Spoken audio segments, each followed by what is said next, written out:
Adolescence, this new thriller that's out on Netflix, is absolutely game-changing. But the question that everybody kind of has on their mind is that why did Jamie actually kill Katie? Yes, spoilers ahead, of course. We kind of know that in the first episode as well, so don't worry about that. But why did he do this? And that's what makes this show so intriguing. Welcome to Spoiler Alert. My name is Lee, and don't forget to like, share, and subscribe on this video, and let us know your thoughts on this new TV show that's out. It's called Adolescence. Okay, now before we get into why Jamie killed Katie, let's talk about episode number 3 in this entire series. There are just 4 episodes, by the way, and it won't take more than 4.5 hours of your time, so do watch it, and it is a spectacular, piece of work from start to finish. Jamie Miller is a 13-year-old boy who is accused and, of course, who murdered his classmate Katie quite violently with a knife. And the entire show starts off from there. You have, the police officers getting into the entire home, kind of raiding it. 20 of them barge into the house with guns to bring a small boy out. Like, hey, that seems a little bit excessive, but why? Then at the end of the first episode, we find out why. We see a footage of Jamie stabbing Katie multiple times. Now, the question comes about, why did he do this? Episode 3 is all about Jamie's interaction with a child psychologist, who's played by Erin Doherty. This entire scene is a game changer. This episode is probably the best TV I've watched in a very, very long time. One full take from start to finish, where you see Erin walking in, and then Jamie Miller, who's played by Owen Cooper, who's, by the way, this is his debut role, his first ever acting job, and he has already gone to another level. I think we're going to see him in some fantastic stuff in the future, but coming back to that. Okay, they discuss, and she's asking, Jamie about his life, about his father, about his influences, because why does someone do such a heinous act? We find out that Jamie's been bullied in school, right? In the previous episode, that he's been bullied in school. They used to call him words like incel, which means involuntary celibate. Now, this is an incel, of course. This is kind of saying that, hey, you are so not worthy of anybody's love that you can't get it yourself, that you're involuntarily a celibate.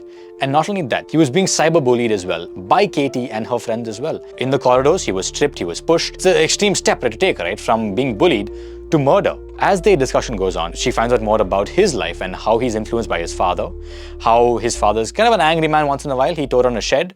And you realize that this is not a simple case of, again, as I mentioned, cyberbullying, right? This is a whole lot more.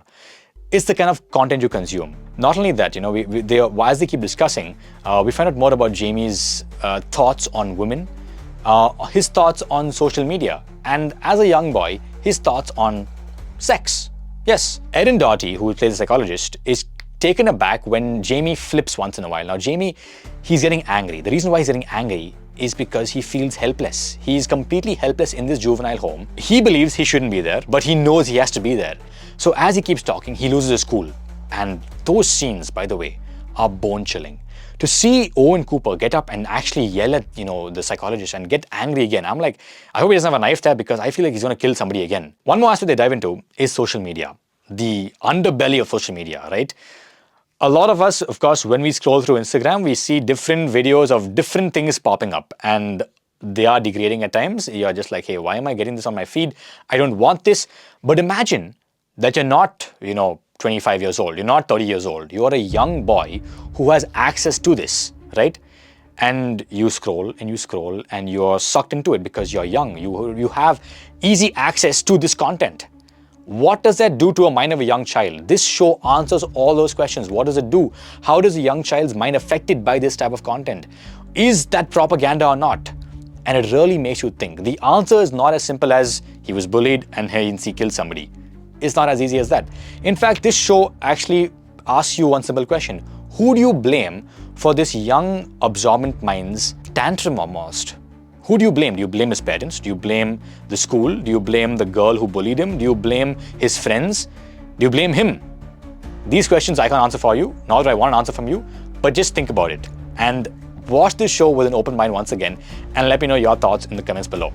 This show is fantastic from start to finish, and it's changing the entire way we look at cinema itself. It's blending in different genres: horror, thriller, psychological thriller, murder, action, and all in one full continuous take. Imagine, from start to finish, if someone makes a mistake, you go right back to the top.